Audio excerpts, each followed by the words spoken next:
श्री गणेशाय नमः. श्रीरामचंद्राय नमः. मी अनिका युधासक्त श्रीराम येऊन अतिगुप्त माझा पराड मुखे केला घात कोण पुरुषार्थ श्री रघुनाथा. ग्रंथ करते श्री संत एकनाथ महाराज सांगतायत वाली रामचंद्राला बोलू लागला, रामा तुम्ही जे केलं ते तुम्हाला शोभत नाहीये.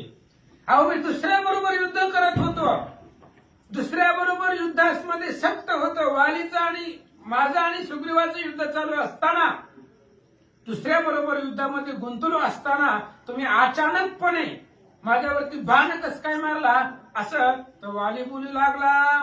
न पाचारिता एका एक तर्क रूप नित्य घातक तुझा हा दर्पद कोणी देखा परम दुःख मज रामा. रामा मला खूप दुःख वाटतंय, मी मरतोय म्हणून याचं दुःख वाटत नाहीये, पण तुमच्याकडून अधर्म घडला. मी दुसऱ्या बरोबर युद्ध करत होतो, दुसऱ्या बरोबर त्या ठिकाणी युद्ध करत असताना, आणि युद्ध करण्याचे काही नियम असतात रामा. युद्ध करायला पाचारण करावं लागतं, बोलवावं लागतं आधी, आणि बोलवून युद्ध करावं लागतं. असं अचानकपणे युद्ध करून जमत नसतं.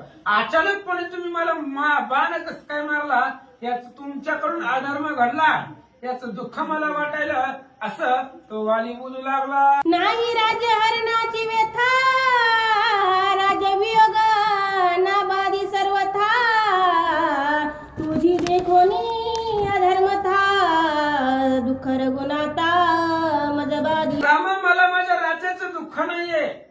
आजपासून माझी पत्नी वियोग होणार, मी मरणार, तिच्यापासून लांब जाणार, याचंही मला दुःख नाहीये. पण तुमच्यापाशी अधर्म दंडला, तुमच्याकडून अधर्म घडला, याचं दुःख मला खूप होतं.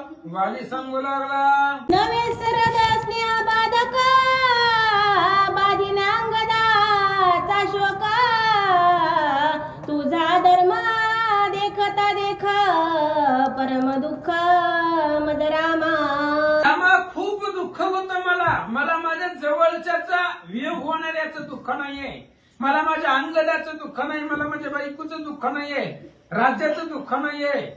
पण तुमच्याकडून अधर्म घडतोय, तुम्ही अधर्माने मला मारलं, अचानकपणे बाण मारला, याचं खूप दुःख मला वाटू लागला.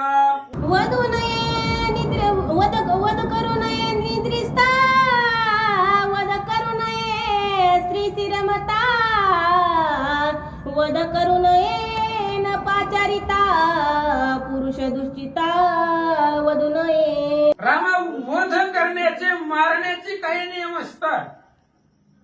बोलवल्याशिवाय मारायचं नाहीये, युद्धाला पाचारण केल्याशिवाय मारायचं नाहीये. माणूस झोपीत असताना त्याला कधी मारायचं नाहीये, निद्रा करायला लागलाय, जर मारायचं तर उठवून मारायचं, झोपीमध्ये मारायचं नाही. पाचारण केल्याशिवाय मारायचं नाहीये असं सांगतात. तू सर्वज्ञ श्री रघुनाथा सिया जाणून शास्त्रार्थ अधर्मे करुणी माझ्या घाता पेश माथा घेतले. रामा तुम्ही सर्वज्ञ आहात, सगळं माहित आहे तुम्हाला, आणि तुम्ही सर्वज्ञ असताना सुद्धा अधर्मानं मला का मारलं? मला जर म्हटलं असता वाडी तुझ्या बरोबर युद्ध करायची तर मी उल्हासानं आलो असतो. मग समोरासमोर काय युद्ध करायचं ते युद्ध केलं असताना अधर्मानं तुम्ही मला का मारलं असं वाडी सांगू लागला. चंद्राहुनी अति चोखा श्रीराम कीर्ती अति निर्दोष अधर्म घाताचा कलंक त्यावरी देख बैसविला. रामा तुमच्या कीर्तीला डागच नाहीये.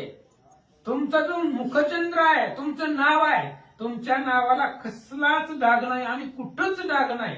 चंद्राला सुद्धा कलंक आहे. इंद्रा पडली भग चंद्र झाला काळा, नारायण चुकला साळा भजनाचा. अशा पद्धतीने त्या चंद्राला सुद्धा कलंक आहे. पण तुम्ही निष्कलंक तुमची कीर्ती आहे, तुमचं नाव आहे, आणि असं असताना सुद्धा अधर्म घाताचा कलंक तुम्ही तुमच्यावरती लावून घेतला असं वाली सांगू लागला. सुग्रीव बापुडे ते किती काय सह्य होईल सीतार्थी मज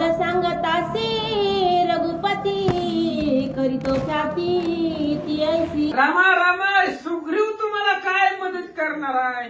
अहो त्याचीच बायको त्याला भेटणार नाही, ती तुमची बायको कुठनं आणून देणार आहे? तुम्ही सुग्रीवाकडे गेले साह्य मागायला. अहो माझ्यापाशी जर आले असते ना, वाली माझी बायको रावणा नेली आणून दे. अहो एकाच मिनिटामध्ये निमिषामध्ये रावणाला परिवारासहित उचलून आणलं असतं इथं तुमच्या पुढं. आणि सुग्रीव काय तुम्हाला मदत करणार आहे? वाली सांगू लागला, रावण माझे काखावाळ गळा बांधून तात्काळ आणि तो न लागता पळ तू माझे बळ नसी. रामा तुम्हाला माझी ताकदच माहिती नाहीये, माझं बळ तुम्हाला माहिती नाहीये. ज्या रावणाने तुमची पत्नी चोरून नेली त्या पत्नीसाठी एकदा माझ्याकडे आले असते तर मी रावणाला धरून बांधून तुमच्यापाशी आणलं असतं. रामा अहो 7 समुद्राचे आंघोळ माझं रोजचं स्नान आहे. आणि रावण एकदा काकामध्ये धावला होता, त्याला घेऊन मी 7 समुद्राचं स्नान केलंय असं वाली सांगू लागला.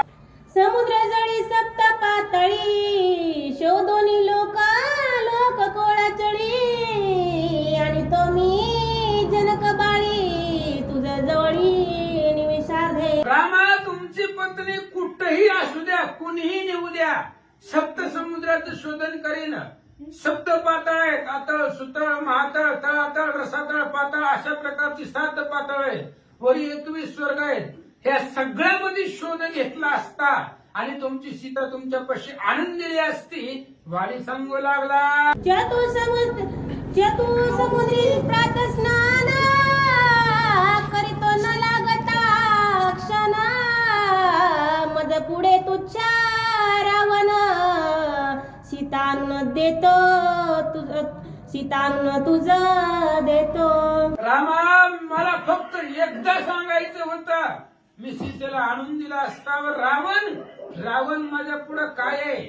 4 समुद्राचं स्नान करणं माझी रोजची आंघोळ आहे. आणि एकदा रावण त्या तावडीमध्ये घावला होता, त्यामुळे तुमची सीता मी आणून दिली असती. रावणाला बांधून त्याला उचलून त्याचं गाव उचलून इथं आणलं असतं, काही केलं असतं.